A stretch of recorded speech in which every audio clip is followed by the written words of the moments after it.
বড় একটি প্রাকৃতিক ফুলের বাগানে বসে আছি। এটা ফুল বললে ভুল হবে। এটা হচ্ছে ঔষধি বৃক্ষ ডেইজি।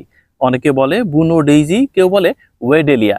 এটা ব্যথা সারাতে ভীষণ কার্যকরী। কফ, সর্দি, কাশি সারাতে, বাতের ব্যথা সারাতে, পিঠের ব্যথা, পেটের ব্যথা এবং মাংসপেশির ব্যথা সারাতেও এর গুরুত্ব রয়েছে অনেক। দেখেন, এটা ক্ষত সারাতে খুবই প্রয়োজনীয়।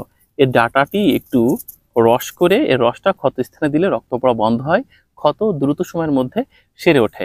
শুধু এইটা না, দাঁতের ব্যথা নিরসনে এইটা প্রাচীন কাল ধরেই খুবই বেশি প্রসিদ্ধ।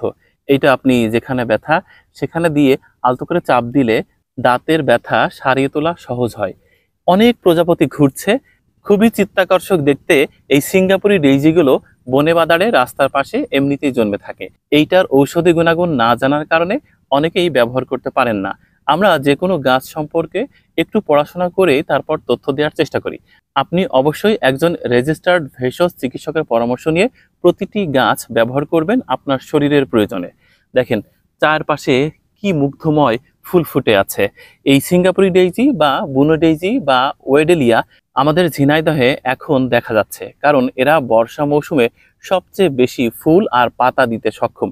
এর পাতা, ডগা, ডাঁটা, ফুল সবটাই ঔষধি গুণাগুণে পরিপূর্ণ।